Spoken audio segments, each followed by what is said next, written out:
नमस्कार। आज का टॉपिक है what is metabolism, how to increase slow metabolism naturally and the secret to weight loss. Metabolism को समझना बहुत इंपॉर्टेंट है क्योंकि मेटाबॉलिज्म के बारे में बोल बोल के बता के आपको बेवकूफ़ बनाया जाता है। आपको ये बताया जाता है कि आपका मेटाबॉलिज्म स्लो है, इसको फास्ट करने के लिए आपको मेटाबॉलिक बूस्टर्स खाने पड़ेंगे, मेटाबॉलिक सप्लीमेंट्स लेने पड़ेंगे, कैप्सूल्स टैबलेट्स खाने पड़ेंगे या आपको ग्रीन टी पीने पड़ेंगे, नहीं तो आपका मेटाबॉलिज्म स्लो रह जाएगा और आपके मसल्स नहीं बनेंगे, या फिर मेटाबॉलिज्म स्लो रह गया तो आपका वेट लॉस नहीं होगा, ऐसा आपको बताया जाता है। मैं आपको बताना चाहता हूँ कि ये बातें बिल्कुल भी सच नहीं है और मेटाबॉलिज्म को बढ़ाने के कई सारे नेचुरल मेथड्स भी होते हैं, पर सबसे ज़्यादा इम्पॉर्टेंट ये समझना है कि मेटाबॉलिज्म क्या है और उस पर हमारा कितना कंट्रोल है। मेटाबॉलिज्म का मतलब होता है हमारी बॉडी में चल रहे केमिकल प्रोसेसेस। इसको रफली ऐसे समझ सकते हैं कि हमारी बॉडी में हर सेल के अंदर केमिकल प्रोसेसेस चल रहे होते हैं और एनर्जी प्रोड्यूस हो रही होती है, चाहे वो ब्रेन के सेल्स हों या फिर आपके स्किन के सेल्स हों। इन्हीं केमिकल प्रोसेसेस को हम मेटाबॉलिज्म कहते हैं। शायद आपको याद होगा जब आपने स्कूल में सेल के बारे में पढ़ा होगा कि हमारी बॉडी के हर सेल के अंदर एक मेम्ब्रेन वाला सब्सटेंस होता है जिसको माइटोकॉन्ड्रिया कहते हैं। आपको और आपके हर सेल को ज़िंदा रखने के लिए और सेलुलर एक्टिविटीज़ चलते रहने के लिए जो एनर्जी चाहिए होती है, माइटोकॉन्ड्रिया का काम होता है उस एनर्जी को प्रोड्यूस करना और एटीपी या एडेनोसिन ट्राइफॉस्फेट मॉलिक्यूल्स के रूप में स्टोर करके रखना। इसलिए हम ऐसा कह सकते हैं कि हमारी बॉडी के मेटाबॉलिज्म का हीरो माइटोकॉन्ड्रिया है।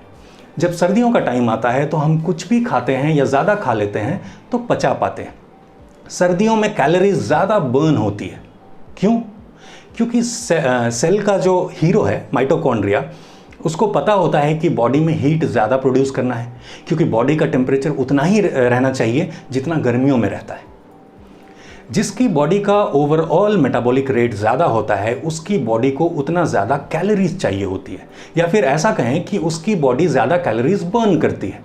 या फिर इसको ऐसे भी समझ सकते हैं कि जिनकी बॉडी का मेटाबॉलिक रेट अधिक होता है उनकी बॉडी में ज़्यादा एनर्जी होती है। अब सवाल ये उठता है कि हमारी बॉडी का मेटाबॉलिक रेट किन फैक्टर्स पे डिपेंड करता है। 6 फैक्टर्स होते हैं: आपकी जीन्स, आपका एज, बॉडी वेट, आपकी डाइट, फिजिकल एक्टिविटीज़ और आपकी लाइफस्टाइल। जाहिर सी बात है कि आपकी जीन्स और एज का कुछ किया नहीं जा सकता। आपके जेनेटिक्स तो लाइफ टाइम आपके साथ होंगे और एज के साथ मेटाबॉलिज्म स्लो हो ही रहा होता है। अच्छा, एज के साथ मेटाबॉलिज्म क्यों स्लो हो जाता है? जैसे जैसे आपकी एज बढ़ती है, 20 साल की उम्र के बाद आपकी बॉडी का मसल मास 2.5 से 3 किलो हर 10 साल में कम हो जाता है।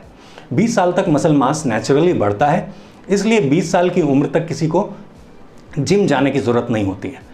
अब इस बात को समझिए कि आपकी बॉडी का 1 किलो मसल पूरे दिन में लगभग 30 कैलोरीज बर्न करता है और आपकी बॉडी का 1 किलो का फैट पूरे दिन में केवल 6 कैलोरीज बर्न करता है, वो भी तब जब आप एक्सरसाइज या कोई भी फिजिकल एक्टिविटीज़ नहीं कर रहे। इसलिए जैसे जैसे आपकी एज बढ़ेगी आपका मसल मास कम होगा, बॉडी कैलोरीज कम बर्न करेगी, विच मीन्स कि मेटाबॉलिज्म स्लो होगा और एक सिम्टम आएगा बॉडी में फैट का बढ़ना। क्योंकि मसल कम हो गया, मेटाबॉलिज्म स्लो हो गया, तो जो खाना आप खा रहे हैं वो ठीक से प्रोसेस नहीं हो पाएगा और स्टोर हो जाएगा। आपने गौर किया है कि लोगों का एज के साथ कैसे मुंह बड़ा सा हो जाता है? खैर, एज और जेनेटिक्स का तो कुछ नहीं कर सकते, पर हम बॉडी वेट, डाइट, एक्सरसाइज और लाइफस्टाइल का ध्यान रख सकते हैं। जिनकी बॉडी में मसल्स ज़्यादा होते हैं उनकी बॉडी नेचुरली ज़्यादा कैलोरीज बर्न करती है और वो ज़्यादा भी खाएं तो वेट नहीं बढ़ता। इसलिए सबसे इम्पॉर्टेंट है कि कुदरत के इशारे को समझिए। क्या है कुदरत का इशारा? सिंपल है। अगर हम सेडेंटरी लाइफस्टाइल लीड करेंगे, मेहनत नहीं करेंगे, कुछ भी खाएंगे, बढ़ते हुए वेट पे ध्यान भी नहीं देंगे और ज़िंदगी को जीने की बजाय सिर्फ ज़िंदगी काटेंगे, तो उम्र के साथ पहले मसल लॉस, फिर लो मेटाबॉलिज्म, फिर बॉडी फैट, फिर मेटाबॉलिक डिसऑर्डर्स होंगे। आई एम श्योर आपने सुना होगा कि मोटापा कई बीमारियों का कारण है। बिल्कुल ठीक, मोटापा पहला इंडिकेशन होता है कि अब आपको मेटाबॉलिक डिसऑर्डर या लाइफस्टाइल डिजीज होने वाली है। नेक्स्ट स्टेप पे थायराइड हो सकता है, डायबिटीज़, ब्लड प्रेशर या कोलेस्ट्रॉल हो सकता है, या फिर हार्ट डिजीज़ या कैंसर भी हो सकता है। तो अब बात करते हैं how to increase slow metabolism naturally. तो जैसा कि हमने देखा कि सबसे इंपॉर्टेंट है मसल मास को बढ़ाना, और मसल मास को बढ़ाने का सिर्फ एक ही तरीका है, वेट लिफ्टिंग। वेट लिफ्टिंग से मेरा मतलब है कोई भी वेट जब आप लिफ्ट करते हैं, चाहे वो पानी की बाल्टी हो, बुक्स हो, डंबल हो, या फिर पुलअप्स, पुशअप्स या स्क्वाट्स हो, जिसमें आप अपनी ही बॉडी को लिफ्ट करते हैं। आइडियली अगर आप वीक में 2-3 दिन स्ट्रेंथ ट्रेनिंग करेंगे, चाहे जिम में या घर पे, तो आप उन लोगों से कई गुना ज़्यादा कैलोरीज बर्न करेंगे जो रोज़ कार्डियो या जुम्बा करते हैं। क्योंकि वीक में 2 से 3 दिन की वेट ट्रेनिंग से पूरे वीक का मेटाबॉलिज्म ठीक रहता है। जब आप वेट लिफ्ट करते हैं तो लगभग 36 घंटे तक वो आपके मेटाबॉलिज्म को कंट्रीब्यूट करता है। कार्डियो करने के कुछ टाइम बाद मेटाबॉलिज्म वापस से कम भी हो जाता है। आपने देखा होगा कि मोटे मोटे लोग रोज़ सुबह पार्क में दौड़ते हैं, कई साल तक दौड़ते हैं, पर उनका वेट कम नहीं होता।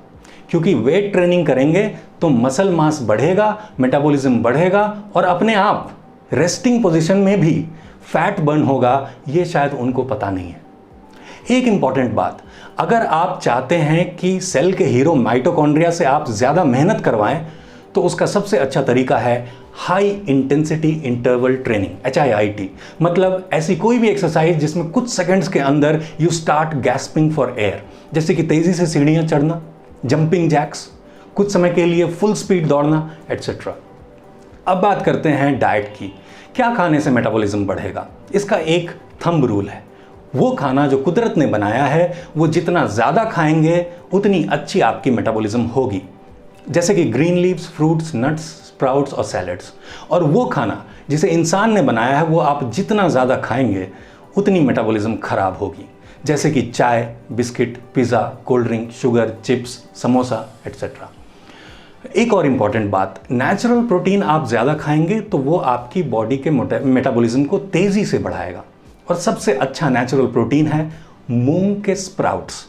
आपको 2 बातों का और ध्यान रखना चाहिए। पहला ये कि अगर आप कम खाएंगे या फिर कैलोरी इनटेक कम रखेंगे तो सबसे पहले आपकी मेटाबॉलिक एक्टिविटी स्लो हो जाएगी, और ऐसे में आप एक्सरसाइज भी करते हैं तो फैट बर्न नहीं होगा।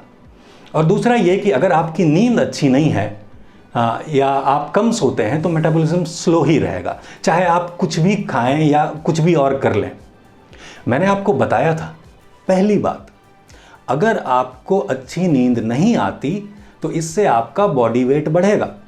एक एक्सटेंसिव रिव्यू स्टडी में ये पाया गया है कि नींद की कमी से या नींद की क्वालिटी खराब होने की वजह से बच्चों में 89% और एडल्ट्स में 55% तक ओबेसिटी या मोटापे का रिस्क बढ़ जाता है।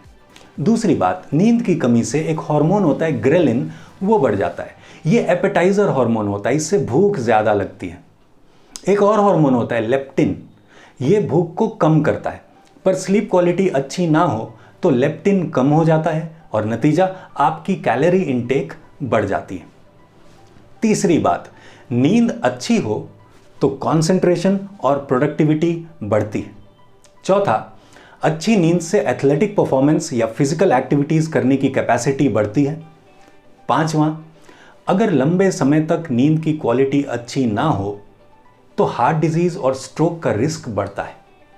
छठा, नींद की कमी से ग्लूकोज का मेटाबॉलिज्म खराब होता है, जिसका मतलब है कि डायबिटीज का रिस्क बढ़ेगा।